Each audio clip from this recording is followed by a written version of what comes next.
What's going on YouTube? JT is Reborn here, and welcome back to another edition of my DC comic book reviews. And in today's video, we're going to be talking about Batman issue number 114.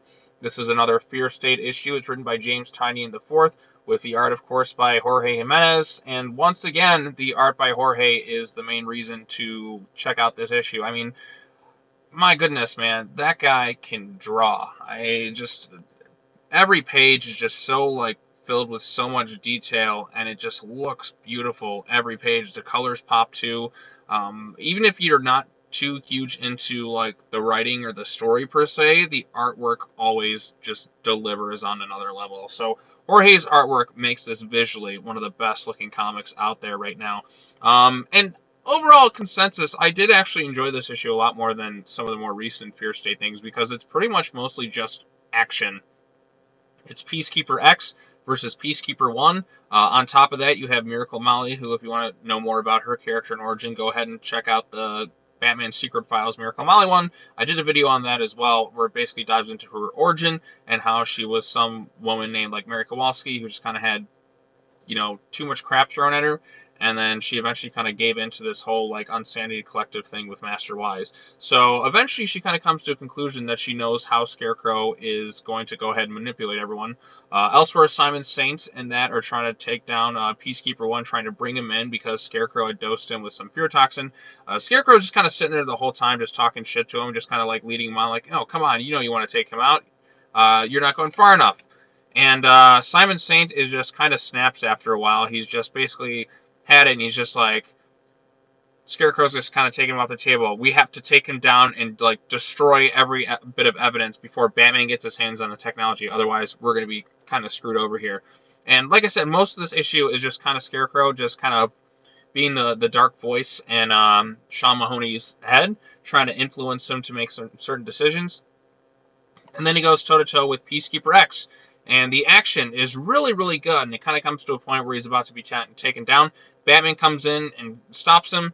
Eventually, all sorts of chaos ensues. It seems like Sean Mahoney is kind of taking out Peacekeeper-X for good. Simon Saint's kind of had it because that means like most of his plans are kind of faltering. And then Miracle Molly kind of shows up at the very end of the issue, like knowing how Scarecrow is going to get into people's minds. And she's kind of found maybe a way to kind of stop this from happening, to kind of save the day. So she's going to work with Batman about all this. So that's that. In the backup story, it's the whole Clownhunter thing. And the Clownhunter thing, it's just kind of doing the same thing the last three backups have done. And it really is just kind of a setup to an issue in Urban Legends. It didn't really do much for me. He's just kind of faltering and falling, and eventually a hand reaches out to save him. And it's Tim Drake, who is now going by Red Robin. The issue I have here is he's like, okay, I'm going to give you a hand. We're going to kind of like help save the day.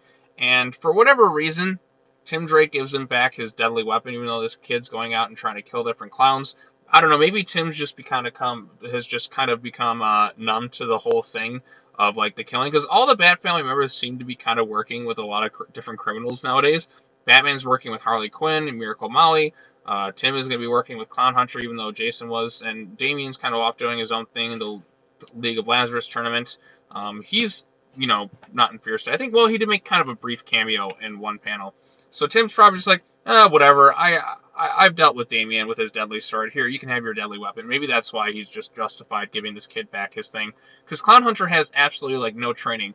The fact that he's kind of able to kind of go toe-to-toe with a lot of these villains is kind of questionable without proper training. But it's kind of strange because earlier on, Jason Todd was the one in the whole Clownhunter Secret Files issue talking about how he wanted to be the one to kind of train this kid. But I guess it's going to be Tim Drake, who is going by Red Robin now. So yes, he is Red Robin. Change your costume, Tim. Change it. I'm like, if you're going to go by Red Robin, maybe do like the whole Red Robin costume. At least it is a bit different.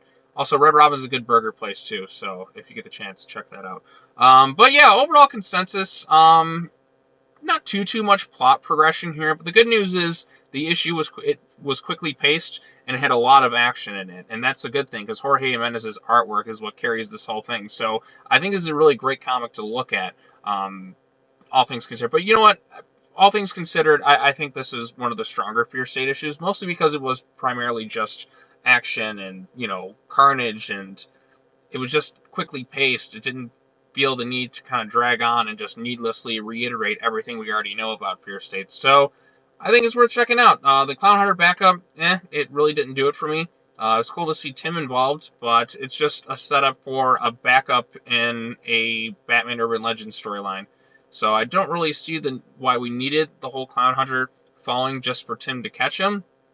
You probably could have just had like 2 pages of Clownhunter kind of doing his thing, and then Tim works with him. Or why not just have that whole backup storyline, or that whole Urban Legends storyline, just be the backup in the main Batman book? I don't understand that. So I don't know. It's beyond me. Yeah, like I said, this is one of the stronger issues in Fear State, mostly because it was mostly just action. It moved at a quick pace, and you know what? I'm all for that. Just kind of give me action.